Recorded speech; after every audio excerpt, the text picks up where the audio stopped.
આ ત્રણેય એકદમ રેડ એલર્ટ જેવી છે, ગંભીર છે, હોટમાં હોટ છે, જોખમમાં જોખમ ભારતીય જનતા પાર્ટી માટે છે.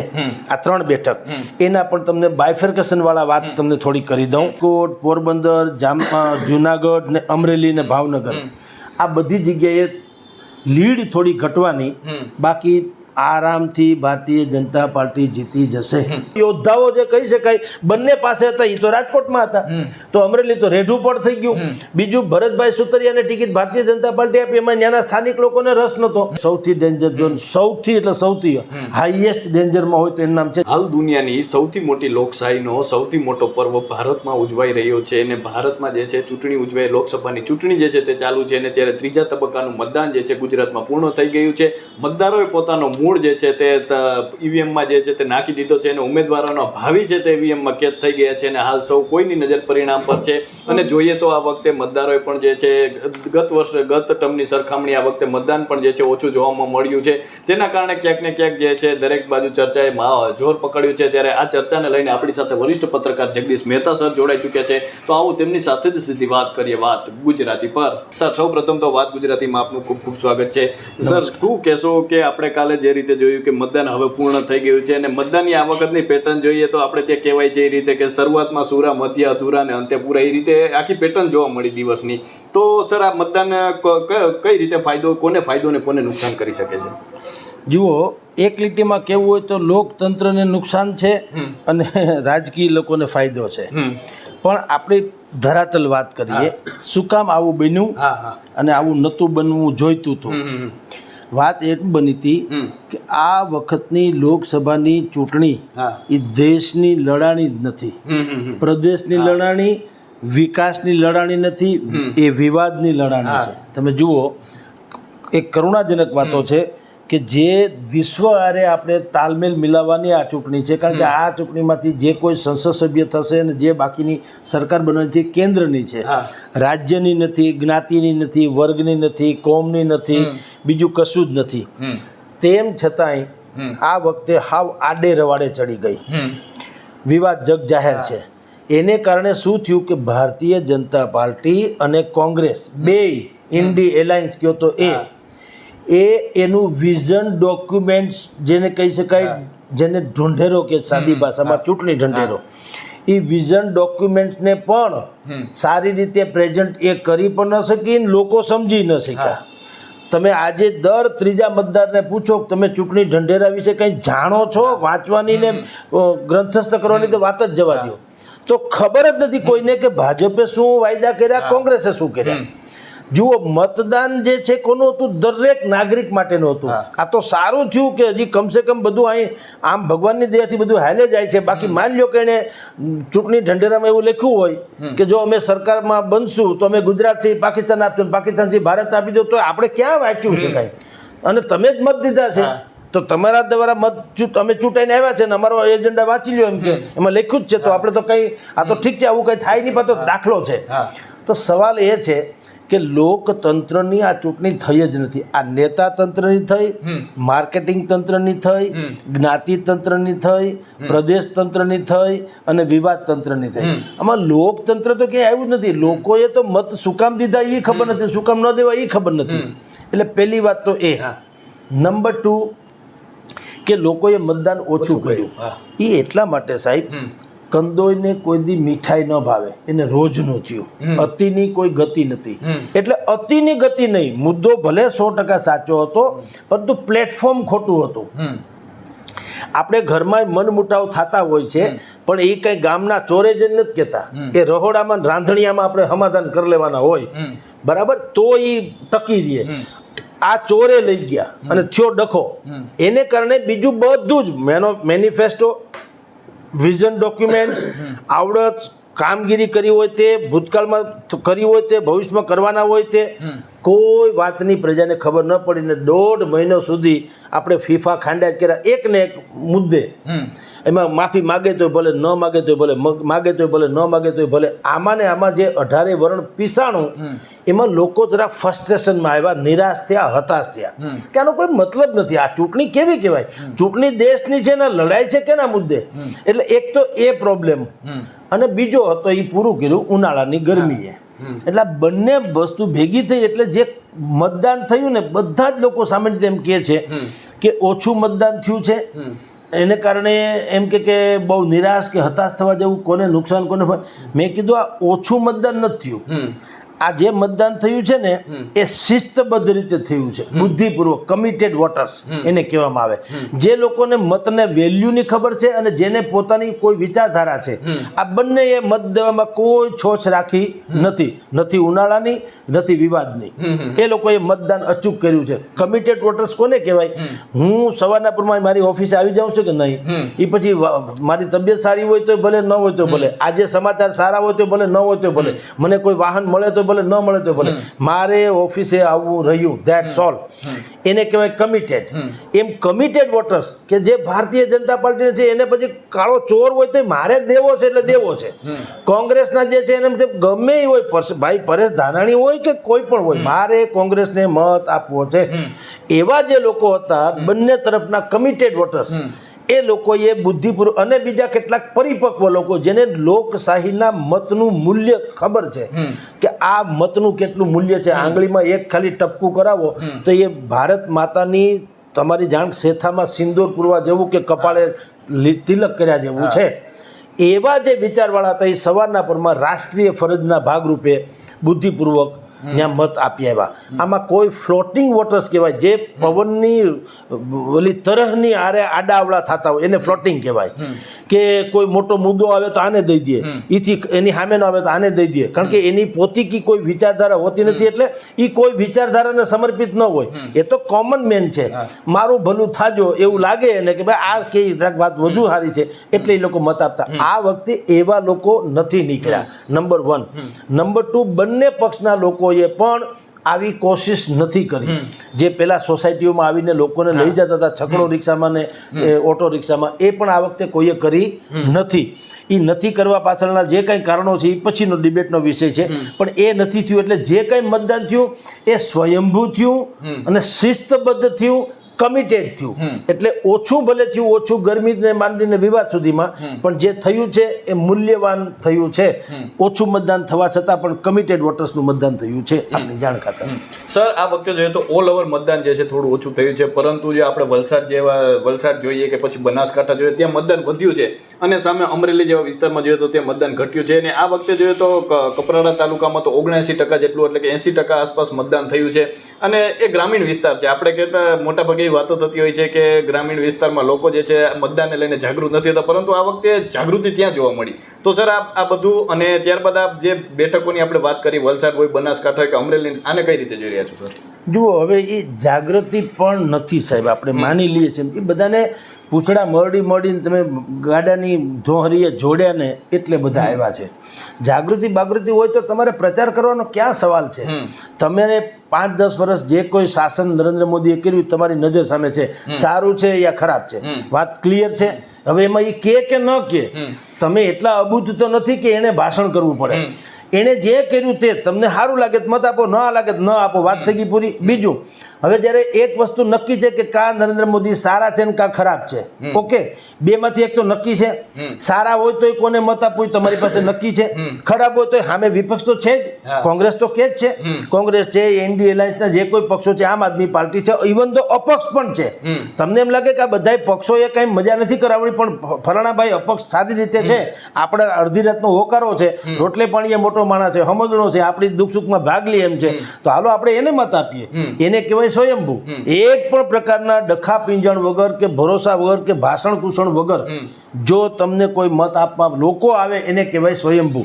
આ ગામડામાં સ્વયંભૂ તમે કહ્યું નથી, શું કામ? એક ગામડું ગામ હોય છે, તમારે એમાં આંખની શરમે નડતી હોય છે એકબીજાની, અને પછી ત્યાં પ્રયાસો કરીને ટોળા બદલી લઈ આવવામાં આવતા હોય છે.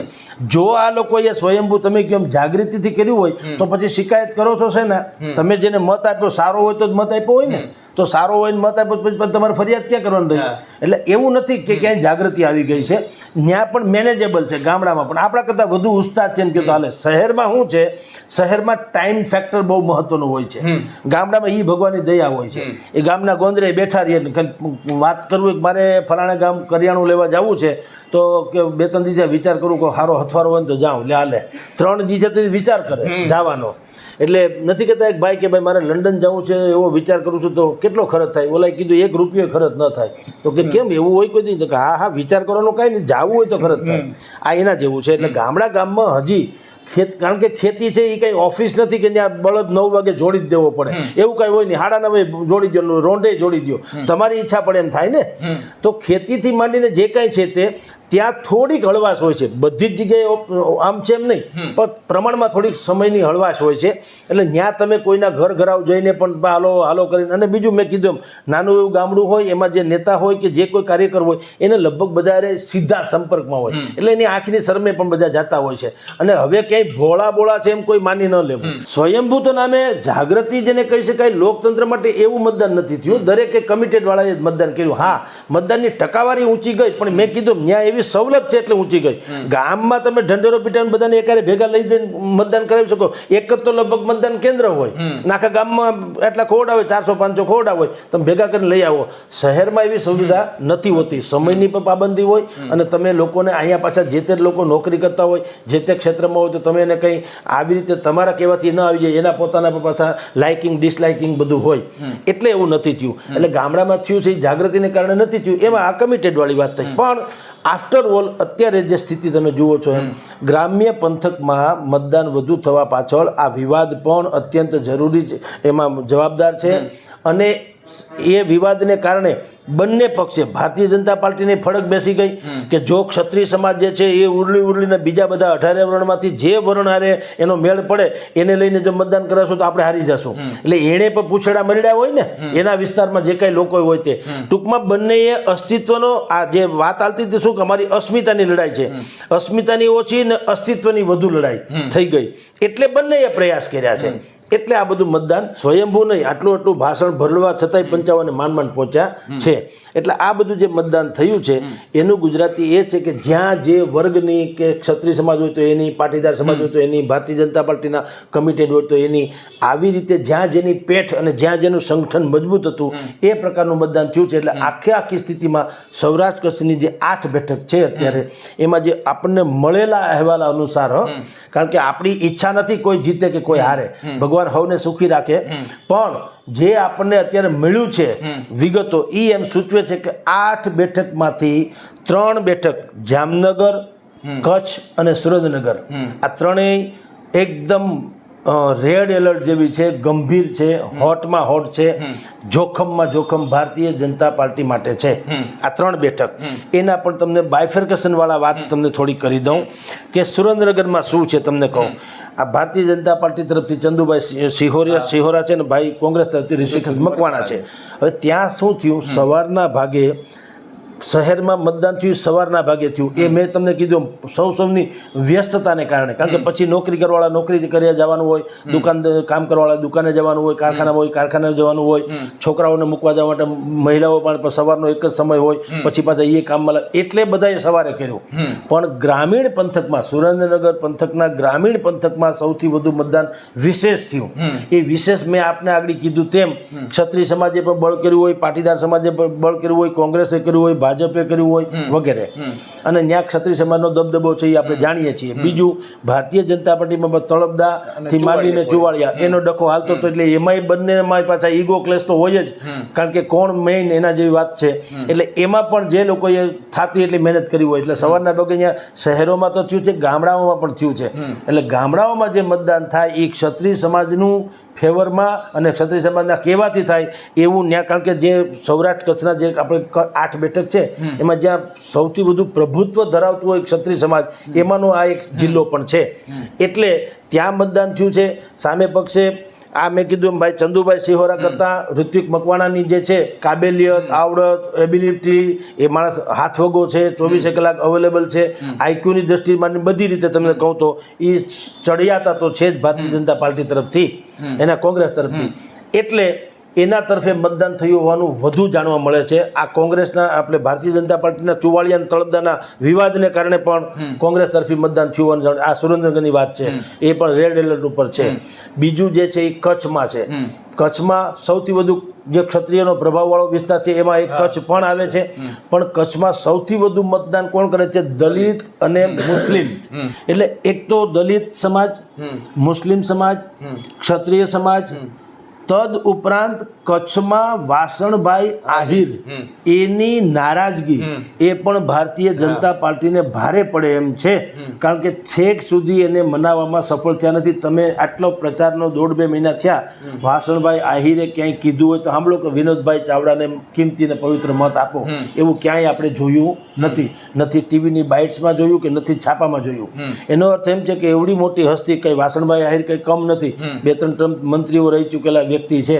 અને ત્યાંનું જે ટ્રાન્સપોર્ટિંગ સેક્ટર જે સૌ કચ્છમાં ધબકતામાં ધબકતું સેક્ટર કોઈ હોય તો એ ટ્રાન્સપોર્ટિંગ સેક્ટર છે. એના તેઓ શ્રી સર્વે સર્વા છે, આમ કહો તો ચાલે. તો અવડી મોટી હસ્તી જે છે એ નારાજ ચાલે છે.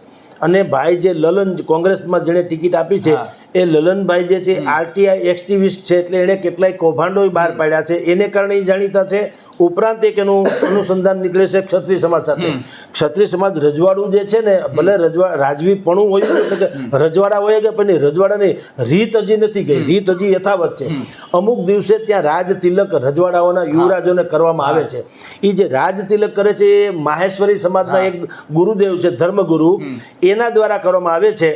અને એની સાથે લલન જે છે એ પરિવારમાંથી છે અથવા તો એ પંથમાંથી છે. એટલે આ 4-5-6 ફેક્ટર્સ જે છે એ જોતા કચ્છની બેઠકમાં વિનોદભાઈ ચાવડામાં પ્લસ પોઈન્ટ 2 જ છે. એક, તેઓ સ્વયં સારા વ્યક્તિ છે, અને બીજું એ ભારતીય જનતા પાર્ટીના હેડક્વાર્ટર્સ જેને કહી શકાય હેડ લોકો એની ગુડ બુકમાં છે. બસ આ 2 જ એના પ્લસ પોઈન્ટ છે. બાકીના બધા જે 8 પોઈન્ટ છે એ બધા કોંગ્રેસ તરફી જઈ રહ્યા છે. પછી જે થાય તે, એટલે મેં કીધું ને કે ડેન્જર ઝોનમાં કહી શકાય એવી કચ્છ છે. અને ત્રીજી બેઠક સૌથી ડેન્જર ઝોન, સૌથી એટલે સૌથી હાઈએસ્ટ ડેન્જરમાં હોય તો એનું નામ છે જામનગર. જામનગરમાં હાઈએસ્ટ હોવાનું કારણ આ 3-4 કારણ તો પહેલી વાત તમને કહી દઉં, મુસ્લિમ છે, સતવારા છે, દલિત છે, ક્ષત્રિય છે. આ 4 તો ફેક્ટર કોમન છે આમ જુઓ તો બધી જ જગ્યાએ. ઓકે. 5મું, કોંગ્રેસે બુદ્ધિપૂર્વક ત્યાં જેપી મારવિયાને ટિકિટ આપીને પાટીદાર સમાજ જે 4-1 લાખની સંખ્યા જેટલી ધરાવે છે એના ઉપર પ્રભાવ છોડ્યો. હવે એ પાટીદારોને તો નરેશ પટેલે વખાણી કરી લીધા કોંગ્રેસના, એટલે પાટીદારો તો એની તરફી હોય એવું માનવામાં આવે. તો પાટીદાર, ક્ષત્રિય, દલિત, સતવારા અને આહિર સમાજ પણ 50-50 છે. કારણ કે સૌથી હોટેસ્ટ જામનગર, ત્યાર પછી કચ્છ, ત્યાર પછી સુરેન્દ્રનગર. આ 3 બેઠક 8માંથી ડેન્જર ઝોનમાં. એમાં જામનગરમાં તો કાળીઓ ઠાકર જ બચાવી શકે. બાકી સુરેન્દ્રનગર અને કચ્છ એમાં હજી ચમત્કાર થાય અને આછી પાતળી ઓલાએ જીતી જાય તો જુદી વાત છે. બાકીની જે બેઠક છે રાજકોટ, પોરબંદર, જુનાગઢ ને અમરેલી ને ભાવનગર, આ બધી જગ્યાએ લીડ થોડી ઘટવાની, બાકી આરામથી ભારતીય જનતા પાર્ટી જીતી જશે. સર, અમરેલીમાં જોઈએ તો આ વખતે મતદાન ઓછું થયું છે, એનું શું કારણ લાગે છે સર? ત્યાં કોઈ માણસ નતા વ્યવસ્થા. અમરેલીના બંને દિગ્ગજો રાજકોટ લડતા હતા. એની પાસે જે મિકેનિઝમ હતું, જે માણસો જોઈએ, આફ્ટર ઓલ તો છે ને તમારા સપોર્ટર્સ માણસો જોઈએ. ઘર સુધી, ગામ સુધી તમારો પ્રચાર કરી શકે, તમારા પેમ્પલેટ્સ પહોંચાડી શકે, તમને સ્લીપ પહોંચાડે, તમને ટેમ્પોને છકડો રહીને મતદાન મથક સુધી લઈ આવે, ગાંઠિયાબંધી ખવડાવે, રાતના તાવો ને એ પણ કરી દે. હવે આવું કોઈક હોવું તો જોઈએ.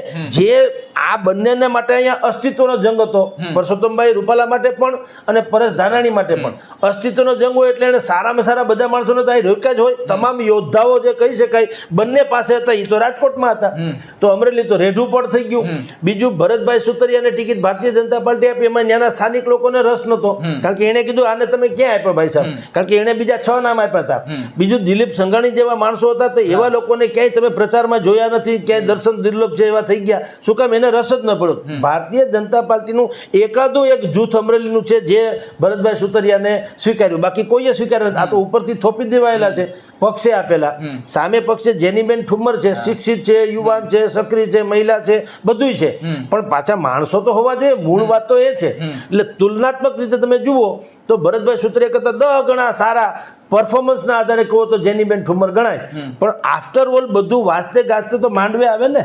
તે માંડવે શું આવ્યું? મતદાન મથકે તમે મતદારોને લઈ આવી શક્યા છો ખરા? ના.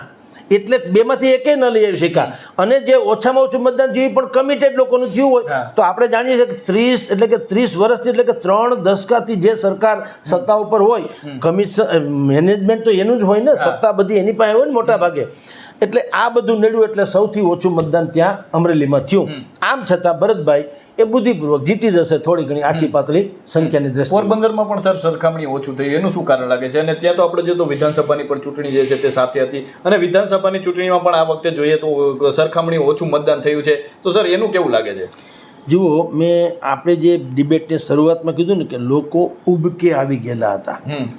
કારણ કે હાસ્યાસ્પદ જેવી ચૂંટણી ગુજરાતના ઇતિહાસમાં અને દેશના ઇતિહાસમાં આનો જો ચૂંટણીનો ઇતિહાસ લખાશે તો 2024ની લોકસભાની ચૂંટણી એ સૌથી હાસ્યાસ્પદ બનાવેલી ચૂંટણી રહેવાની છે. કારણ કે એજન્ડા વગર લડાણી, વિઝન વગર લડાણી, વ્યક્તિ વગર લડાણી અને કોઈ વિચાર વગર લડાણી, એક ખાલી વિવાદના આધારે લડાણી છે. બોલો, એવી એક ચૂંટણી છે. એટલે પોરબંદરમાં આવું થયું. બીજું, પોરબંદરમાં મતદાન જે કમિટેડ લોકોએ કર્યું ને બીજાએ ન કરશું, ભલે તમે કહો લલિતભાઈ વસોયા, આ બધું હોકારા જેવું કહેવાય, અડધી રાતનો ની બધું વાત સાચી, પણ લોકોએ એક થોડુંક એમ વિચાર્યું કે માની લઈએ કે આપણે લલિતભાઈ વસોયાને જીતાડી દઈએ તો થાય શું? એ વિરોધ પક્ષના સંસદ સભ્ય. આથી વિશેષ તો કાંઈ નહીં. કારણ કે ઇન્ડિયા એલાયન્સની સરકાર તો નથી બનવાની. સરકાર બનવાની છે એવું તો કોઈ હિન્દુસ્તાનનો કોઈ એજન્સીનો રેટિંગનો એજન્સી એ પણ નથી કહેતા, કોઈ વિશ્લેષકો નથી કહેતા. એટલે એક છાપ બેસી ગઈ. પછી થાય તો આપણે કોઈ ના નથી પાડતા, પણ એવી છાપ તો છે જ કે આએંગે તો મોદી, એ તો નક્કી છે બધાને.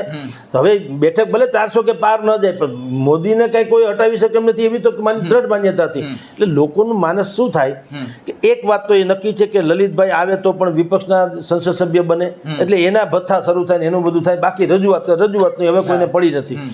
મનસુખ માંડવિયા જે છે, એક પહેલી વાત એ કે એ તો એ બેદાગ છબી તો છે, એને ઉપર કોઈ બ્લેમ નથી. બીજું, પોરબંદરને એ ટેવ છે કે હંમેશા આયાતીને જીતાડતા આવ્યા છે. એ પછી ભાઈ રમેશ ધડુક હોય કે હરિભાઈ પટેલ હોય કે જુનાગઢના ફલાણાભાઈ જાવિયા હોય, આ બધા બહારથી જ આવેલા છે. અને તમારી એક માનસિકતા છે, આપણે પોરબંદર નામ આવે એટલે આપણા મગજમાં શું આવે? ખારવા અને મેર, આ બે કોમ્યુનિટી આવે.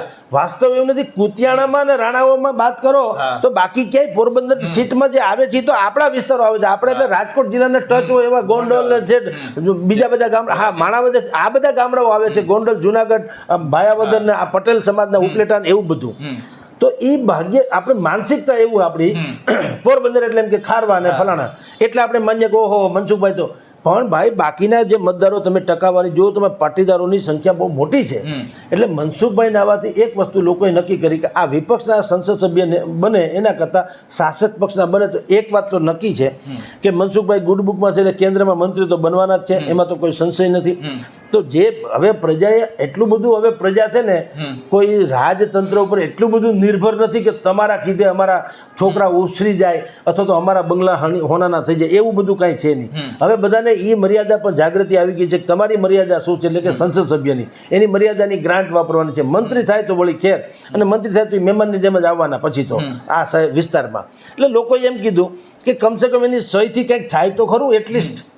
એટલે મતદાન અને ભારતીય જનતા પાર્ટીનું મેં તમને કીધું તેમ આ મેનેજમેન્ટ, કોંગ્રેસે એટલે લલિતભાઈએ આ વખતે તમે જુઓ આમ તોફાની જણ છે અને તમારી ચમકતો હીરો છે. એના આંદોલન એવા હોય કે તમારે કવરેજ કરવા જ પડે. જેમ કે દરિયાની કાંઠે વાલો હું જળ સમાધિ લઈ એમ કરીને એક વખત એને ખાટલા નાખીને પીડ્યા હતા, 2-4-5 દિવસ વળી પાછા ઉછાળા ભરી લીધા હતા. પણ હોય એવો ડખો આવો ડુંગળીના હાર પહેરી નીકળે ને એનું બધું વાંકાતરાહું જ હોય કે તમારી નોંધ કરે છૂટકો થાય. એવો રમતિયાળ માણસ હતો. પણ તમે આ વખતની લોકસભાની આખી ચૂંટણી થઈ, તમે ક્યાંય એના ફંદા કે ફંડા ક્યાંય જોયું નહીં. એ બુદ્ધિપૂર્વક, હું તમને કહું ને આમ જુઓ તો બુદ્ધિપૂર્વક બેસી ગયા એમ હાલે. અને એક વાક્ય કહું એમાં એ સમજદારો ઉપર છોડી દઉં. મનસુખભાઈ માંડવિયાએ કીધું કે મારે ચૂંટણીમાં પ્રચારમાં ખર્ચો કરવો નથી. હવે એ વાક્ય વાચકો ઉપર છોડી દઈએ કે એનો ઇમ્પેક્ટ શું હોય, અને એને કારણે અત્યારે આખા પોરબંદરમાં જેટલી પણ આપણે સર્વે કર્યું બધાએ કીધું છે કે અહીંયા એક તરફી છે, ફાઇટમાં જ નથી લલિતભાઈ વસોયા. હવે એ તમે જે સમજો તે, પણ આવી રીતે પોરબંદરની બેઠક પણ બિલકુલ સેફ થઈ ગઈ. એટલે મેં બાકીની કીધી 5માંથી 3 બેઠક છે ડેન્જર ઝોનમાં છે, 5 બેઠક છે આસાનીથી જીતી જાય એમ છે, અને આ 3 હારી જાય એમ નથી કહેતા. એમાંથી એકાદ બેઠક કદાચ આડાવડી થાય, જેમ કે જામનગર, બાકી બેમાંય પાતળી સરસાઈથી જીતી પણ શકે. એટલે આફ્ટર ઓલ આ આપણે સૌરાષ્ટ્ર કચ્છની છે, એવી જે આણંદ, જે બનાસકાંઠાની છે, અને ચૈતર વસાવાળી ભરૂચની છે, 3 બેઠક એ છે. ઇન ટોટાલિટી કહીએ તો 26માંથી 7-8 બેઠક જે છે ભારતીય જનતા પાર્ટી માટે જોખમી છે, કે એ પ્રભુ ભરોસે છે, રામલલા ભરોસે છે, જીતી જાય તો. નહીં તો ત્યાં 8 બેઠક ઉપર તો એને મુશ્કેલી પડે એમ તો છે. એટલીસ્ટ એલર્ટ તો એને થવું જ પડશે. કદાચ માની લ્યો કે 2-5-10 હજારની મતથી જીતી જાય તો એ જીત પણ સર્વનાક કહેવાય ને. આમ ભલે જીત એક મતથી થાય તો જીત જ ગણાય, પણ તમે 5 લાખની લીડથી તમે જે જીતવાની વાત દાવો કરતા હતા, એને બદલે 2-5 હજારથી માંડ તમે જીતો, એનો અર્થ એમ છે કે તમારે હવે હવામાં ઊંચે રહેવાની જરૂર નથી. ધરાતલ તમારે લોકોની લાગણી જે છે એનું પણ ધ્યાન રાખવું પડશે. એટલે અત્યારે ભારતીય જનતા પાર્ટીએ બાકી બધું જ ગમે તેટલું મિકેનિઝમ કર્યું, પ્રચાર માધ્યમ, સરકાર, થામ દામ દંડ ભેદ બધું જ કર્યું, પણ અંતે બધું ટૂંકું પડ્યું. કે ગોરમાને 5 આંગળીએ પૂજા અને નાગલા ઓછા પડ્યા રે લોલ, અને કમખે દોથોરે બાંધીને કંઈક ટાંકા ને આભલા ઓછા પડ્યા રે લોલ. આવી સ્થિતિ થઈ. સર, અમારી સાથે જોડાવા બદલ ખૂબ ખૂબ આભાર. તો આ હતા વરિષ્ઠ પત્રકાર જગદીશ મહેતા સર. વર્ષોથી આ ક્ષેત્ર સાથે જોડાયેલા છે અને ચૂંટણીના શરૂઆતથી લઈને આજ સુધી આપણી સાથે સતત વાતો કરી છે અને રાજકીય તાણાવાણાને ખૂબ નજીકથી જોયા છે અને તેના પર પ્રકાશ પાડ્યો છે. તો અત્યારે બસ આટલું જ. ફરી મળતા રહીશું વાત ગુજરાતી પર.